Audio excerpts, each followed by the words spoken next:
নমস্কাৰ star cement টাইমিট ব্ৰেকিংলৈ সকলোকে স্বাগতম জনাইছো লৈ আহিছো ইলেকশন আপডেট পঞ্চায়ত নিৰ্বাচনক লৈ মুখ্যমন্ত্ৰী ডক্টৰ হিমন্ত বিশ্ব শৰ্মাই বৃহৎ ঘোষণা কৰিছে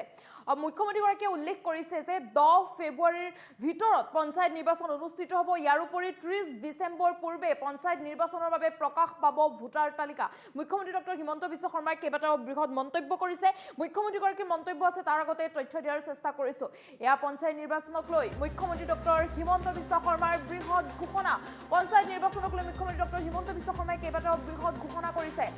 সকলোৱে অৱশেষত যে উৎকণ্ঠাৰ অন্ত পৰিবলৈ গৈ আছে সকলোৱে অপেক্ষা কৰি আছিল পঞ্চায়ত নিৰ্বাচনক লৈ ফেব্ৰুৱাৰী 10 তাৰিখৰ ভিতৰত অনুষ্ঠিত হ'ব পঞ্চায়ত নিৰ্বাচন জানুৱাৰী মাহত জাৰি কৰা হ'ব পঞ্চায়ত নিৰ্বাচনৰ অধিসূচনা জানুৱাৰী মাহৰ ভিতৰতে জাৰি কৰা হ'ব মুখ্যমন্ত্ৰী ডক্টৰ হিমন্ত বিশ্ব শৰ্মাই বৃহৎ ঘোষণা কৰিছে 30 ডিসেম্বৰ পূৰ্বে প্ৰকাশ হ'ব পঞ্চায়ত নিৰ্বাচনৰ ভোটাৰ তালিকা 30 ডিসেম্বৰ পূৰ্বে প্ৰকাশ পাব পঞ্চায়ত নিৰ্বাচনৰ ভোটাৰ তালিকা ৰাজ্যত দুটা পৰ্যায়ত অনুষ্ঠিত হ'ব পঞ্চায়ত নিৰ্বাচন দুটাকৈ পৰ্যায়ত অনুষ্ঠিত হ'ব বুলি মুখ্যমন্ত্ৰী ডক্টৰ হিমন্ত বিশ্ব শৰ্মাই মন্তব্য কৰিছে ফেব্ৰুৱাৰীত অনুষ্ঠিত হ'ব অসম বিধানসভাৰ বাজেট অধিৱেশন ফেব্ৰুৱাৰীত অনুষ্ঠিত হ'বলৈ গৈ আছে এয়া মুখ্যমন্ত্ৰী ডক্টৰ হিমন্ত বিশ্ব শৰ্মাই কেইবাটাও বৃহৎ মন্তব্য কৰিছে কোকৰাঝাৰত এটা দিনৰ বাবে অধিৱেশন অনুষ্ঠিত কৰাৰ চিন্তা চৰ্চা কৰিছে বুলি মুখ্যমন্ত্ৰী ডক্টৰ হিমন্ত বিশ্ব শৰ্মাই মন্তব্য কৰিছে আৰু সংবাদ মেলযোগে ঘোষণা কৰিছে মুখ্যমন্ত্ৰী ডক্টৰ হিমন্ত বিশ্ব শৰ্মাই আৰু যেহেতু সকলোৱে অৱশেষত যেন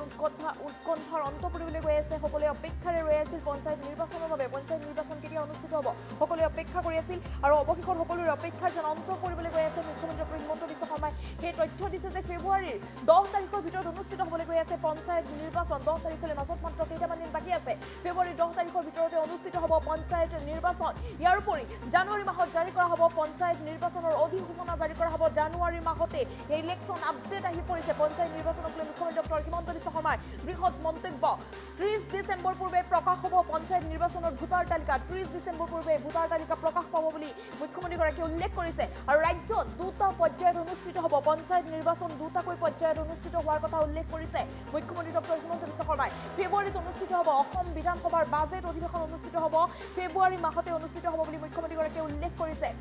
কোকৰাঝাৰত এটা দিনৰ বাবে অধিৱেশন অনুষ্ঠিত কৰাৰ চিন্তা চৰ্চা চলি আছে বুলি মুখ্যমন্ত্ৰীগৰাকীয়ে সংবাদ মেলযোগে এই কথা উল্লেখ কৰিছে মন্তব্য কৰিছে মুখ্যমন্ত্ৰীগৰাকীয়ে বৃহৎ মন্তব্য যেটো পঞ্চায়ত নিৰ্বাচনক লৈ সকলোৱে উৎকণ্ঠাৰে ৰৈ আছিল অতি অপেক্ষাৰে ৰৈ আছিল যে পঞ্চায়ত নিৰ্বাচন কেতিয়ালৈ অনুষ্ঠিত হ'ব সকলোৱে অতি অধীৰ আগ্ৰহেৰে বাট চাই আছিল পঞ্চায়ত নিৰ্বাচনৰ বাবে অৱশেষত সকলোৰে অপেক্ষাৰ অন্ত পৰিবলৈ গৈ আছে মুখ্যমন্ত্ৰী ডক্টৰ হিমন্ত বিশ্ব শৰ্মাই এই বাৰ্তা দিছে যে শীঘ্ৰে পঞ্চায়ত নিৰ্বাচন অনুষ্ঠিত হ'বলৈ গৈ আছে 10 ফেব্ৰুৱাৰীৰ ভিতৰত পঞ্চায়তৰ নিৰ্বাচন অনুষ্ঠিত হ'ব বুলি মুখ্যমন্ত্ৰী ডক্টৰ হিমন্ত বিশ্ব শৰ্মাই উল্লেখ কৰিছে 10 ফেব্ৰুৱাৰী পুনৰবাৰ কৈছো 10 ফেব্ৰুৱাৰীৰ ভিতৰত অনুষ্ঠিত হ'ব পঞ্চায়ত নিৰ্বাচন মুখ্যমন্ত্ৰী ডক্টৰ হিমন্ত বিশ্ব শৰ্মাৰ বৃহৎ মন্তব্য আৰু জানুৱাৰী মাহত জাৰি কৰা হ'ব পঞ্চায়ত নিৰ্বাচনৰ অধিসূচনা জাৰি কৰা হ'ব এই অপেক্ষাৰ অন্ত পৰিবলৈ গৈ আছে জানুৱাৰী মাহৰ ভিতৰত জাৰি কৰা হ'ব অধিসূচনা আৰু 30 ডিসেম্বৰ পূৰ্বে প্ৰকাশ হ'ব পঞ্চায়ত নিৰ্বাচনৰ ভোটাৰ তালিকা প্ৰকাশ কৰা হ'ব 30 ডিসেম্বৰ পূৰ্বে পঞ্চায়ত নিৰ্বাচনৰ ভোটাৰ তালিকা প্ৰকাশ কৰা হ'ব 30 ডিসেম্বৰ পূৰ্বে আৰু এই সন্দৰ্ভত মুখ্যমন্ত্ৰী ডক্টৰ হিমন্ত বিশ্ব শৰ্মাৰ মন্তব্য আছে মুখ্যমন্ত্ৰীগৰাকীৰ মন্তব্য আগবঢ়াইছো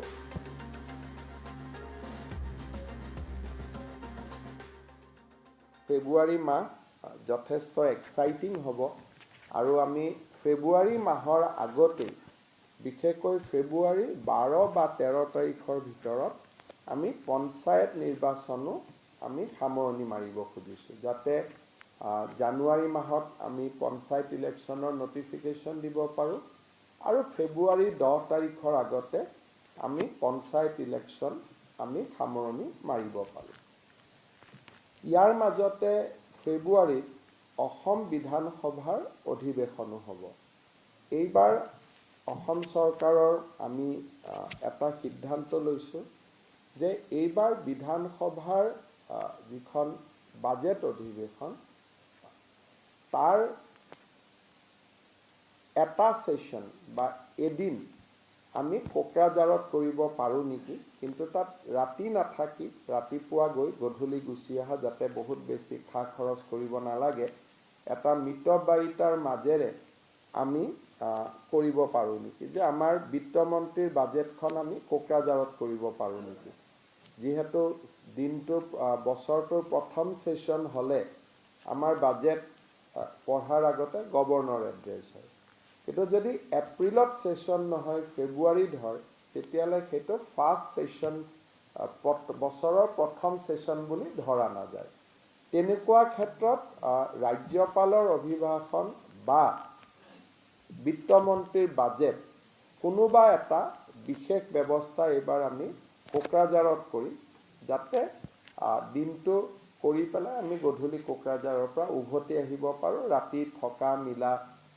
বৃহৎ ব্যৱস্থা কৰিব নালাগে, কিন্তু কোকৰাঝাৰত এটা ছিগনিফিকেণ্ট কাম এটা যাতে কৰিব পাৰি, হয় ৰাজ্যপালৰ অভিভাষণ নহ'লে বিত্তমন্ত্ৰীৰ বাজেট বক্তৃতা,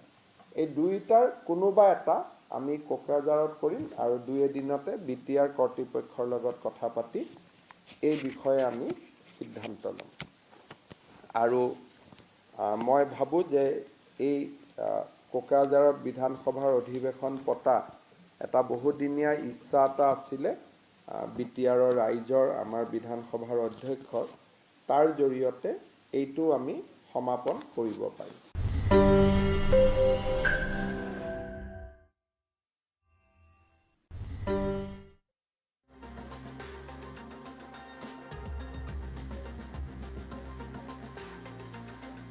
আৰু আমি ফেব্ৰুৱাৰী মাহ যথেষ্ট এক্সাইটিং হ'ব, আৰু আমি ফেব্ৰুৱাৰী মাহৰ আগতেই বিশেষকৈ ফেব্ৰুৱাৰীৰ 12 বা 13 তাৰিখৰ ভিতৰত আমি পঞ্চায়ত নিৰ্বাচনো আমি সামৰণি মাৰিব খুজিছোঁ, যাতে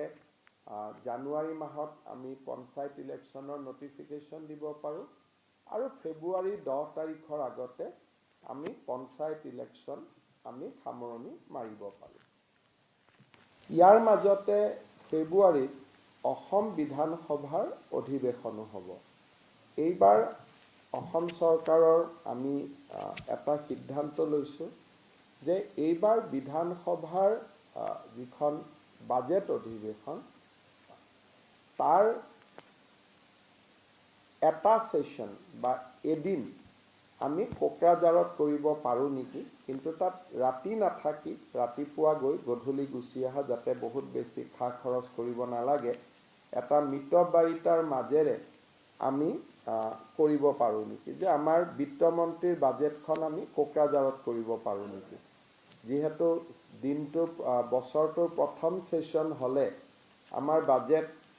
পঢ়াৰ আগতে গভৰ্ণৰ এড্ৰেছ হয়, কিন্তু যদি এপ্ৰিলত সেশন নহয় ফেব্ৰুৱাৰীত হয় তেতিয়াহ'লে সেইটো ফাৰ্ষ্ট সেশন, বছৰৰ প্ৰথম সেশন বুলি ধৰা নাযায়। তেনেকুৱা ক্ষেত্ৰত ৰাজ্যপালৰ অভিভাষণ বা বিত্তমন্ত্ৰীৰ বাজেট কোনোবা এটা বিশেষ ব্যৱস্থা এইবাৰ আমি কোকৰাঝাৰত কৰি যাতে দিনটো কৰি পেলাই আমি গধূলি কোকৰাঝাৰৰ পৰা উভতি আহিব পাৰোঁ, ৰাতি থকা মিলা বৃহৎ ব্যৱস্থা কৰিব নালাগে, কিন্তু কোকৰাঝাৰত এটা ছিগনিফিকেণ্ট কাম এটা যাতে কৰিব পাৰি, হয় ৰাজ্যপালৰ অভিভাষণ নহ'লে বিত্তমন্ত্ৰীৰ বাজেট বক্তৃতা, এই দুয়োটাৰ কোনোবা এটা আমি কোকৰাঝাৰত কৰিম আৰু 2 এদিনতে BTR কৰ্তৃপক্ষৰ লগত কথা পাতি এই বিষয়ে আমি সিদ্ধান্ত ল'ম। আৰু মই ভাবোঁ যে এই কোকৰাঝাৰত বিধানসভাৰ অধিৱেশন পতা এটা বহুদিনীয়া ইচ্ছা এটা আছিলে BTRৰ ৰাইজৰ, আমাৰ বিধানসভাৰ অধ্যক্ষৰ, তাৰ জৰিয়তে এইটো আমি সমাপন